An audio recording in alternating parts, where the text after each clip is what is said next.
എന്താ എല്ലാരും തൂങ്ങി പിടിച്ചിരിക്കണേ? ദേ അച്ഛൻ വക്കീൽ നോട്ടീസ് അയച്ചേക്കണു. വക്കീൽ നോട്ടീസോ? ആ ദാ.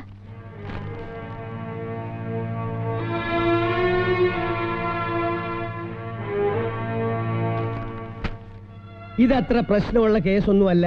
ഞാൻ പറഞ്ഞില്ലേ, വക്കീൽ നോട്ടീസ് കിട്ടിയപ്പോ ഹരിയേട്ടൻ ആകെ പേടിച്ചു. അപ്പൊ ഞങ്ങളോ? പണം കൈപ്പറ്റിയതായിട്ടോ തിരിച്ചു കൊടുത്തുകൊള്ളാമെന്ന് വാഗ്ദാനം ചെയ്തോ നിങ്ങൾ ആരും വാദി ചന്ദ്രശേഖര മേനോൻ എഴുതി കൊടുത്തിട്ടൊന്നും ഇല്ലല്ലോ. ഞങ്ങളൊന്നും കൊടുത്തിട്ടില്ല. ഞാനും കൊടുത്തിട്ടില്ല. വാക്കാലുള്ള കരാറല്ലേ ഉള്ളൂ. അതെ.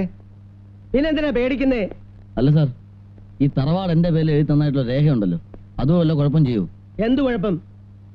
സർവ്വ സ്വാതന്ത്ര്യത്തോടുകൂടി വിൽക്കാനുള്ള അവകാശം എഴുതി തന്ന പത്രമല്ലേ? അതിൽ പ്രത്യേകിച്ച് നിബന്ധനകളൊന്നും പറഞ്ഞിട്ടുമില്ലല്ലോ. അപ്പൊ കുഴപ്പമൊന്നുമില്ലല്ലേ? നിങ്ങളെ ഒരു ചുക്കും ചെയ്യാൻ പറ്റില്ല. പിന്നെ ഇതിനൊക്കെ സാക്ഷികളായിട്ട് നിങ്ങളല്ലാതെ പുറത്തുനിന്ന് വേറെ ആരും ഇല്ലല്ലോ. ഇല്ല. ഗുഡ്. അപ്പൊ പിന്നെ കോടതിക്ക് ഒന്നും ചെയ്യാൻ പറ്റില്ല. We can proceed this case. Yes, you can proceed. ഒന്നാം കക്ഷി മേലേപുരക്കൽ ഹരികൃഷ്ണ മേനോൻ, രണ്ടാം കക്ഷി ഗോപികൃഷ്ണ മേനോൻ, മൂന്നാം കക്ഷി ചിറ്റാരത്ത് ബാലകൃഷ്ണൻ ഭാര്യ സുമിത്ര എന്നിവർ താങ്കളുടെ മക്കളല്ലേ? പറയൂ, മക്കളാണോ? അതെ. നിങ്ങൾ മദ്യപിക്കാറുണ്ടോ? Ask the necessary questions only. My question is necessary in this case, Your Honor. Yes, proceed. പറയൂ, മദ്യപിക്കാറുണ്ടോ? വല്ലപ്പോഴും. പലപ്പോഴും മദ്യപിച്ച് ലക്ക് കെട്ട് എന്റെ കക്ഷികളോട് മക്കളെന്ന പരിഗണന പോലുമില്ലാതെ പ്രകോപനമുണ്ടാക്കുന്ന രീതിയിൽ നിങ്ങൾ പെരുമാറിയിട്ടുണ്ടോ? വാദിക്ക് വേണ്ടി സംസാരിക്കാൻ ആരെങ്കിലും വക്കാലത്ത് ഏൽപ്പിച്ചിട്ടുണ്ടോ? ഇല്ല. വാദിക്ക് എന്തെങ്കിലും പറയാനുണ്ടോ? ആരെയെങ്കിലും പ്രകോപിപ്പിക്കുന്ന തരത്തിൽ മദ്യപിക്കുന്ന ശീലമുള്ള ആളല്ല ഞാൻ. Objection, your honour. മദ്യപിച്ച് പ്രശ്നങ്ങൾ സൃഷ്ടിച്ചതിന് സഹികെട്ട് ചോദ്യം ചെയ്ത എന്റെ കക്ഷികളെ നിർദാക്ഷിണ്യം അസഭ്യങ്ങൾ പറയുകയും കണ്ണിലെ കൃഷ്ണമണി പോലെ കാത്തുവന്ന അവരുടെ അമ്മയെ വാദിയോടൊപ്പം ചെല്ലാൻ വിസമ്മതിച്ചിട്ടും സ്വന്തം ഭാര്യ എന്ന അവകാശവാദം ഉന്നയിച്ച് ബലപ്രയോഗത്താൽ പിടിച്ചുകൊണ്ടു പോവുകയും ചെയ്തയാളാണ് വാദി. നീചവും ക്രൂരവുമായ ഈ പ്രവൃത്തിക്കെതിരെ പ്രതികരിച്ച എന്റെ കക്ഷികളോട് പകപോക്കുന്നതിന് വേണ്ടി മാത്രമാണ് ഇത്രയും ഭീമമായ ഒരു തുക കടമായി വാങ്ങിയെന്ന കള്ളക്കേസ് കെട്ടിച്ചമച്ചിരിക്കുന്നത്. രണ്ടാം കക്ഷിയായ ഗോപികൃഷ്ണൻ വാദിയുടെ മദ്യപാനശീലത്തെ പേടിച്ച് വിവാഹം ചെയ്തു കൊടുക്കാനുണ്ടായിരുന്ന ഇളയ സഹോദരിയുടെ ഭാവിയെ കരുതിയാണ് തറവാട് സർവ്വവിധ സ്വാതന്ത്ര്യത്തോടുകൂടി വിൽക്കാനുള്ള അവകാശം എഴുതി വാങ്ങിയത്. ഒന്നാം കക്ഷിയായ ഹരികൃഷ്ണ മേനോൻ 1,00,000 രൂപയും രണ്ടാം കക്ഷിയായ ബാലകൃഷ്ണൻ ഭാര്യ സുമിത്ര 50,000 രൂപയും കടമായി വാങ്ങിയെന്ന വാദിയുടെ ആരോപണം നീതിക്ക് നിരക്കാത്തതും ശുദ്ധ അസംബന്ധവുമാണ്. അല്ല, ഞാൻ ബോധിപ്പിച്ചതൊക്കെ സത്യമാണ്. സത്യമാണെന്ന് തെളിയിക്കാൻ നിങ്ങൾക്ക് എന്തെങ്കിലും രേഖകളുണ്ടോ? രേഖകളോ സാക്ഷികളോ ഉണ്ടോ? ഈശ്വരനാണ് എന്റെ സാക്ഷി. ഈശ്വരൻ കോടതി വന്ന് സാക്ഷി പറയൂ? പറയും. യുവർ ഓണർ, വാദിക്ക് മാനസികമായ എന്തോ തകരാറുള്ള ആളാണ്. എനിക്കൊരു മാനസിക രോഗവും ഇല്ല. ഈശ്വരനും കുഞ്ഞുങ്ങളും ഒന്നാണെന്നാ ഞാൻ കരുതണേ. എനിക്ക് വേണ്ടി എന്റെ ഉണ്ണിക്കുട്ടൻ സാക്ഷി പറയും. ഇപ്പോൾ കോടതിയിൽ ഹാജരുള്ള ഉണ്ണിക്കുട്ടന്റെ മൊഴി കേൾക്കാൻ ബഹുമാനപ്പെട്ട കോടതിക്ക് ദയയുണ്ടാവണം. വാദിക്ക് സാക്ഷിയെ വിസ്തരിക്കാം.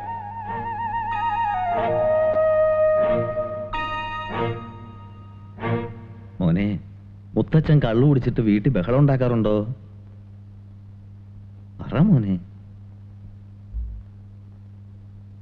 മോന്റെ ഡാഡിക്കും ചെറിയച്ഛനും വലിയമ്മയ്ക്കും പണവും വീടിന്റെ ആധാരവും കൊടുത്തത് മോനും കണ്ടതല്ലേ?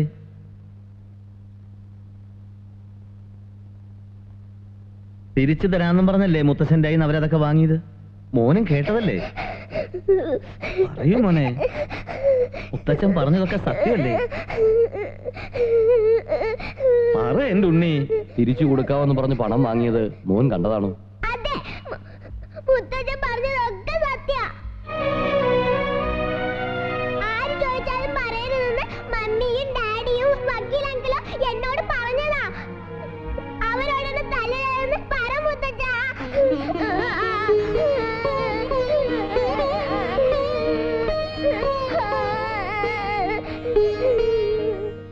This case adjourned to 20th of this month for the judgment.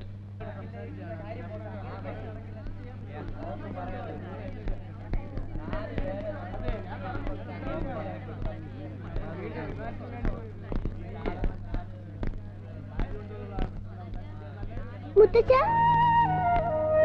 മുത്തച്ഛ, വാടാ ഇവിടെ. ഇങ്ങോട്ട് വരാനല്ലേ പറഞ്ഞത്? പോടാ ഇങ്ങോട്ട്. മിണ്ടി പോരുത്.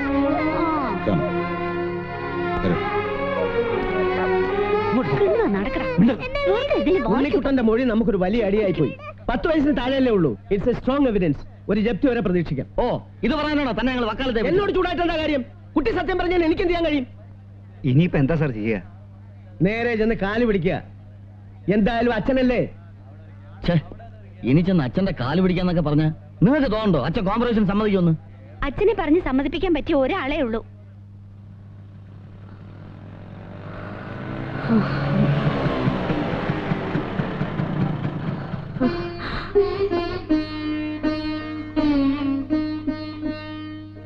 എനിക്കറിയാം എന്റെ കുട്ടികൾ വരുമെന്ന്. ഓഹോ, അപ്പൊ വരുത്താൻ വേണ്ടിയായി ചതിയൊക്കെ ചെയ്തതല്ലേ? ചതിയോ?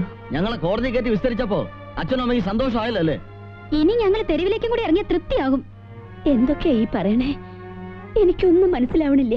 ആഹാ, അപ്പൊ അമ്മ ഇതൊന്നും അറിഞ്ഞില്ലേ? ദേ, ഞാൻ അപ്പോഴേ പറഞ്ഞില്ലേ അമ്മ ഇതൊന്നും അറിഞ്ഞിട്ടുണ്ടാവില്ല എന്ന്. ഞങ്ങൾക്കെതിരെ അച്ഛൻ കേസ് കൊടുത്തിരിക്കുക. അതിനും വേണ്ടി എന്ത് തെറ്റാ ഞങ്ങൾ ചെയ്തത്? ഉണ്ണിക്കുട്ടനെ വരെ അച്ഛൻ കോടതി കയറ്റി വിസ്തരിച്ചു. ഈശ്വരനാണേ, ഇതൊന്നും അമ്മ അറിഞ്ഞതല്ല മക്കളെ. ഇനിയിപ്പോ എന്താ ചെയ്യാ? അമ്മ അച്ഛനോട് പറയണം. കോടതി നിന്ന് ജപ്തി വല്ലതും വന്ന പിന്നെ ഞങ്ങൾ ജീവിച്ചിരുന്നിട്ട് കാര്യമില്ല. അമ്മ പറഞ്ഞ അച്ഛൻ കേൾക്കും. മക്കൾ തെരുവി തെണ്ടി കിടക്കുന്നത് കാണാൻ അമ്മയ്ക്ക് ഇഷ്ടമാണോ? മക്കൾ അകത്തേക്ക് വാ, അച്ഛൻ വരട്ടെ, നമുക്ക് ഒരുമിച്ച് പറയാം. വേണ്ടമ്മേ, അകത്തേക്ക് ഞങ്ങളില്ല. വീട് അതിക്രമിച്ച് കയറിയെന്ന് പറഞ്ഞ് അച്ഛൻ അതിന് വേറെ കേസ് കൊടുക്കും. ഞങ്ങൾ അമ്മയെ കാണാൻ വന്നതാ. അമ്മ പറഞ്ഞാ മതി. പറയില്ലേ? പറയാം, ഒക്കെ പറയാം. നിങ്ങൾക്ക് വേണ്ടിയല്ലാതെ വേറെ ആർക്കു വേണ്ടി അമ്മയ്ക്ക് പറയാനുള്ളത്? എന്നാ പിന്നെ ഞങ്ങൾ നിൽക്കുന്നില്ല. ഇനിയിപ്പോ അച്ഛൻ വന്നാ ചിലപ്പോ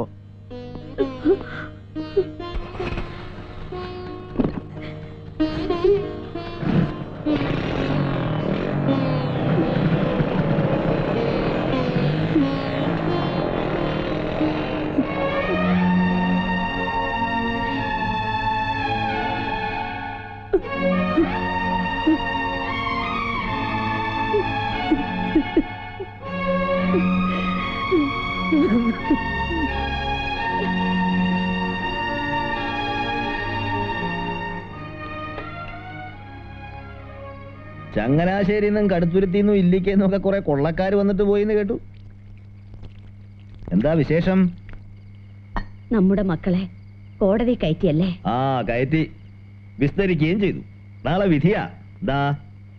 എന്നോടെന്താ ഒരു വാക്ക് പറയാഞ്ഞേ? ജീവിതത്തില് ഭാര്യമാരോട് പറയേണ്ടാത്ത കാര്യങ്ങളുണ്ടെന്ന് ബോധ്യപ്പെട്ടത് ഇപ്പോഴാണെന്ന് കൂട്ടിക്കോളൂ.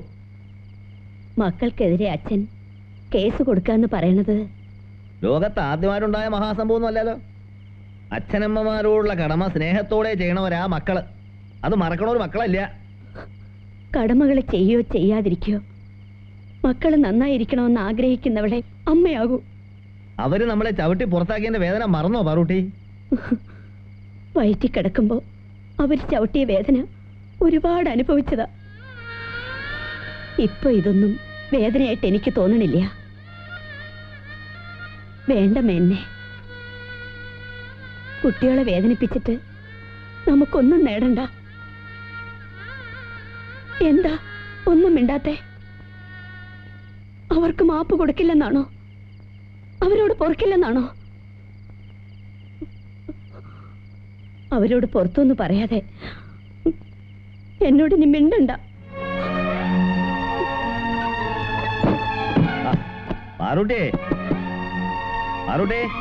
വേണ്ട, എന്നോടൊന്നും പറയണ്ട.